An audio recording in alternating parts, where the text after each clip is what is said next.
Bom dia.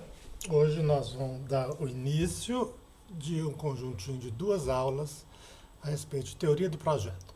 Teoria do projeto não é teoria da arquitetura, né? A teoria da arquitetura fala das coisas que estão prontas, construídas, ela faz análise crítica das coisas que estão aí.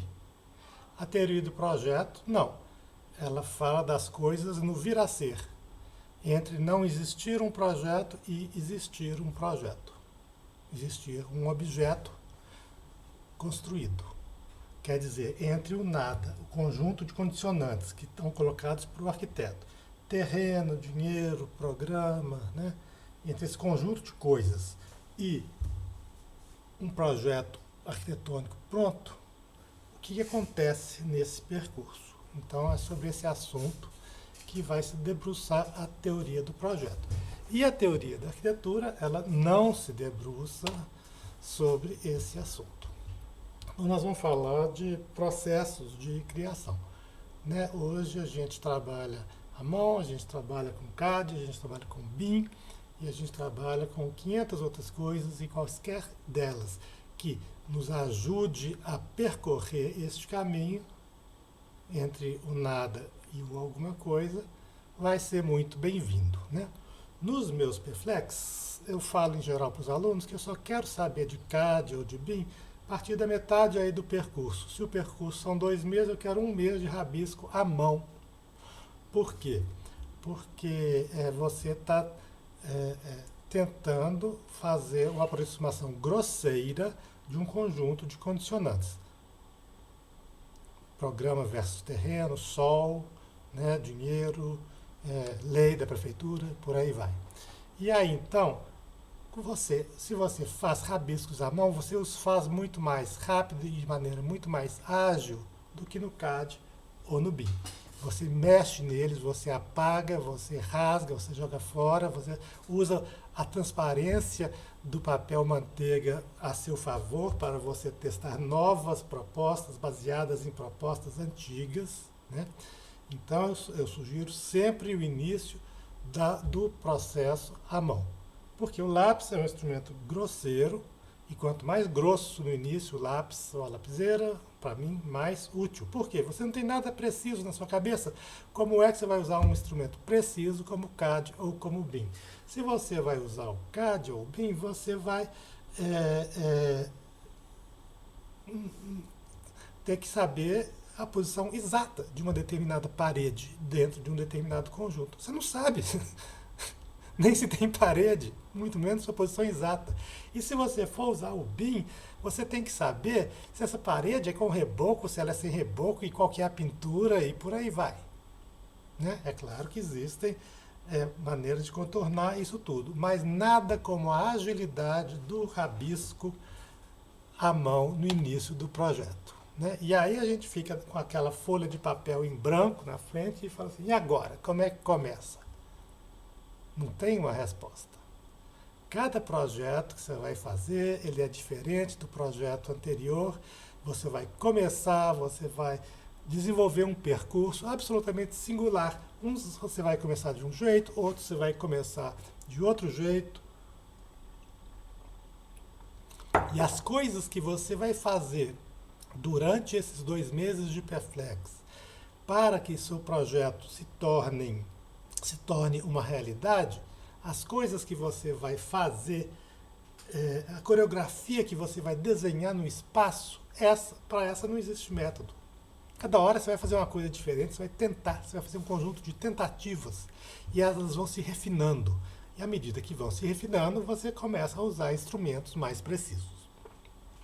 Agora eu quero falar um pouquinho sobre esse assunto aqui: representação, apresentação e reapresentação, né? Apresentação é quando você vê uma coisa e representação quando você apresenta essa coisa num outro meio. Quando um pintor pinta um quadro de uma paisagem, a apresentação é a realidade da paisagem, a representação ela vai ser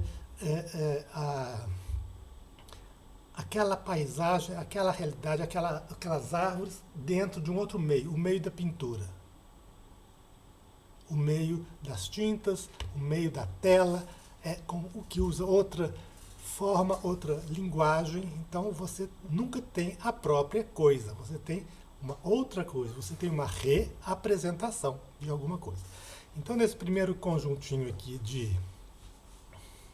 dos desenhos, você tem uma realidade e você quer que sua representação seja fiel a essa realidade, mas isso é impossível. Sua representação vai ser sempre uma nova realidade, como mostra esse segundo conjuntinho de desenhos.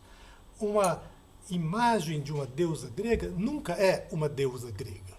É uma imagem, é uma outra coisa, é uma coisa que tem determinada textura, determinado calor, determinada superfície, que são diferentes. Então, isso posto, a gente vai pensar. Como é que eu penso que um projeto é feito? Como é que eu penso que uma pessoa que faz projetos. Uma pessoa que faz projetos, ela tem a prática dela, daquele negócio de fazer projetos, e essa prática ela vai ser muito diferente daquilo que imagina a pessoa que não faz projetos. Então você, antes de entrar na escola de arquitetura, era uma pessoa que não fazia projetos. Você agora está começando a querer mexer com esse assunto de fazer projetos. Quem não faz projetos acha que fazer projeto é representar uma ideia. Você está lá, quietinho no seu canto, muito inspirado, aí aparece uma ideia, você vai lá e a representa, né? Voltando aqui nesse slide anterior. Você quer que sua representação da ideia corresponda a uma realidade que está dentro da sua cabeça. Corresponda com outros meios, o meio do papel, o meio do computador, a uma realidade que está em outro lugar, dentro do seu miolo, né? Então, as pessoas que não fazem projeto acham que para fazer projeto, as pessoas têm uma ideia e em seguida a representam. Isso todo mundo que não faz projeto acha que assim é que se faz projeto. Porém, como você vai perceber, aos poucos você vai se tornar uma pessoa que vai ter a prática, vai participar do conjunto das pessoas que fazem projeto e vai perceber que projeto não é representação de ideia. Um projeto é uma pesquisa. Isso nós vamos mostrar daqui para frente. Né? Então, se de um lado a pessoa acha que você tem uma ideia, como é que faz para ter uma ideia? Tem aula de ideia? Tem uma disciplina com esse nome? Algumas pessoas adoram trocar essa palavra ideia pela palavra conceito. Pior ainda, um projeto arquitetônico não é uma reapresentação de um conjunto de conceitos, de um conjunto de boas intenções. Não tem nada a ver uma coisa com a outra, né? É muito infantil achar que um projeto é você se organizar em boas intenções, aliás, de boas intenções o inferno está cheio, e aí você, a partir daí, vai fazer um bom projeto porque você teve boas ideias ou bons conceitos. É como se o projeto fosse um escravo desses conceitos, como se ele estivesse amarrado ali dentro e ele não tivesse, na sua especificidade de arquiteto, nada, um deserto. Tudo o que ele poderia fazer é expressar uma outra coisa, é reapresentar um outro planeta, o planeta da ideia, o planeta das boas intenções. Né? Nesse caso, não se tolera a tensão e o processo criativos. Ideia não tem tempo, ideia não se desenvolve. E fazer projeto é desenvolvimento, como nós vamos ver aqui nessa nossa conversa sobre teoria do projeto. Então, o quadradinho de um lado fala que o arquiteto tem a ideia na cabeça, depois ele vai lá e psicografa essa ideia no papel e está pronto o projeto. Já o outro quadradinho é aquilo que está sendo defendido aqui. Fazer projeto não é representar a ideia, né? Você, junto com o papel, fazem, eu nem diria a ideia, vocês fazem O projeto, você faz a forma, né? Então, você faz um movimento, aquele movimento te devolve algumas sugestões, você as desenvolve e nesse processo cíclico vai sair o projeto. Você tenta uma coisa, essa coisa dá errado, você tenta outra e você ajusta aquela coisa que você tentou anteriormente e empurra 2 metros para cá ou para lá e assim a forma vai tomando, a coisa vai tomando forma, né? Existe um diálogo seu com aquilo que você está produzindo, que é a forma. Você não é o dono dela, você não é o imperador que teve a forma prontíssima na sua ideia e o papel serve só como uma figura passiva que recebe tudo o que a sua ideia ordenou. Não. Ninguém que faz projeto acha que fazer projeto é assim. Ninguém. A gente tem. Eu tenho contato com várias pessoas que mexem com a produção de formas e eu não as pergunto, mas eu as vejo. E quando eu as vejo, a minha tese de doutorado, inclusive, é isso, eu as vejo fazendo projeto através desse diálogo. Ok, uma coisa é desenho de concepção, outra coisa é desenho de representação. O desenho de representação é feito para você mostrar para o seu cliente. É o desenho bonitinho, é o desenho dessa casa aí na floresta, é o desenho cheio de recursos para você convencer o seu cliente. Ele está reapresentando uma coisa que existe em outro lugar. Aonde? No seu projeto, naquele conjunto de pranchas técnicas. Já o desenho de concepção, ele é rápido, ele é rabiscado, ele é borrado. Por quê? Porque ele é feito para o desenvolvimento. E daí que o desenho a lápis. Ele é muito mais ágil do que o desenho feito com recursos de computador. Repara uma coisa aqui. Então, tinha um pórtico. E aí a pessoa desse pórtico resolveu fazer 2 pórticos. Para fazer 2 pórticos, ou ela colocava um pórtico do lado do outro, ou fazendo um ângulo, ou um na frente do outro. A partir da primeira hipótese, ele podia fazer um piso de determinada maneira, né? Longitudinal ou transversal. E o segundo, a partir daquilo ali também, quer dizer, a partir do início é que o projeto se desdobra, né? Quando você lança alguma coisa no papel, a liberdade está na escolha do próximo passo, né? Este modo de projetar demanda um processo, quer dizer, das coisas que eu mais avalio no meu Perflex é se o projeto da dupla mudou, mexeu de uma aula para outra, de uma conversa, de uma avaliação para outra. Por quê? Se ele mexeu, ele vai continuar mexendo e ele vai chegar a bom termo. Agora, se ele é duro, se ele não mexe, se você está com pavor do desenvolvimento, esse projeto vai ser um projeto daqueles que não vão resolver de uma maneira adequada o conjunto de problemas que os condicionantes colocam. Então, para o projeto mexer, esse projeto precisa que você use lápis, papel manteiga e borracha. Existe um filme muito bobo, mas tem uma cena muito interessante. O filme chama... é um milharal que desce nos discos voadores lá, não lembro do nome do filme. E as pessoas, então, elas estão perdidas nesse milharal sem fim, e à medida que elas andam, o milho vai sendo colocado no chão, né, as espigas, e no final você olha para cima e vê determinado desenho feito pelo caminho que aquelas pessoas percorreram. Fazer projeto é mais ou menos assim. Não existe caminho. Isso inclusive é um poema do espanhol chamado Antônio Machado. Caminhante, não há caminho. Não lembro do poema inteiro, né? Você é que faz o caminho à medida que você vai pesquisar, à medida que você vai buscar uma solução para o problema que te foi apresentado. Aqui, isso aqui é uma sequência de desenhos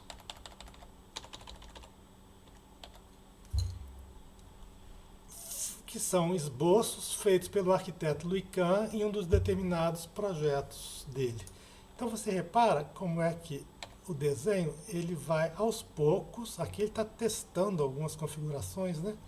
Aos poucos ele vai aglutinando a forma, aos poucos ele vai desenvolvendo, ele vai definindo a posição entre as coisas, as posições do conjunto. Olha o início. Aqui é uma coisa disforme, aqui já é uma coisa com forma.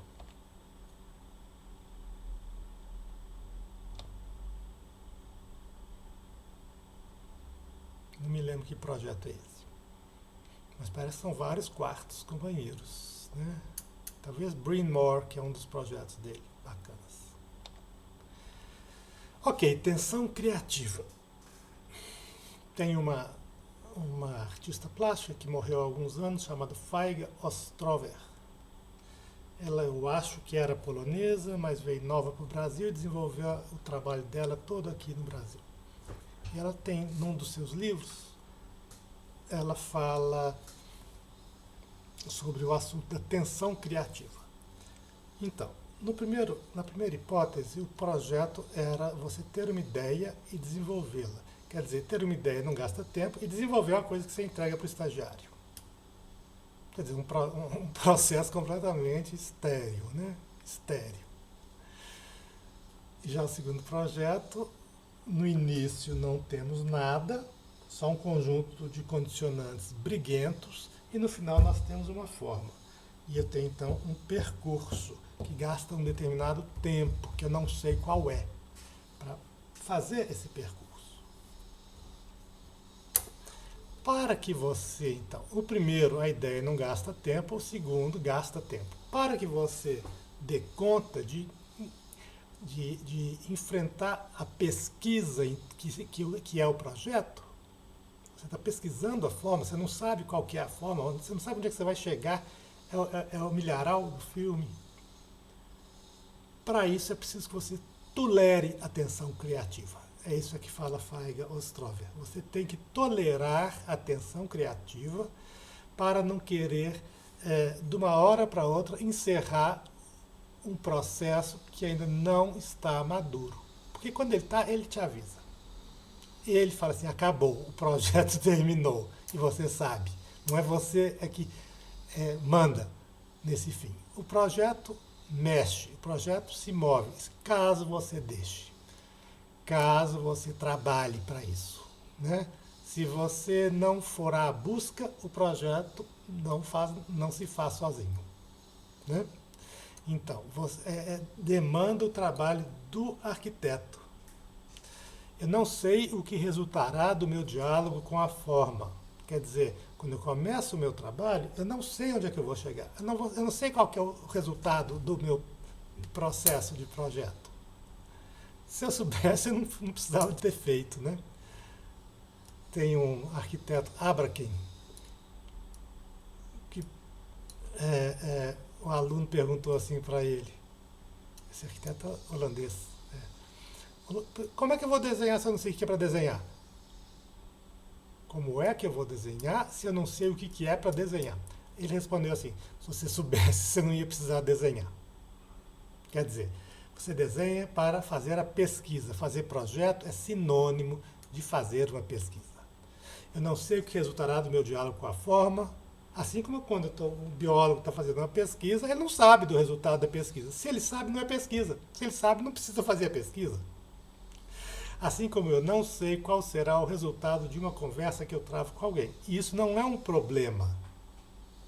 Esse finalzinho é importante, né?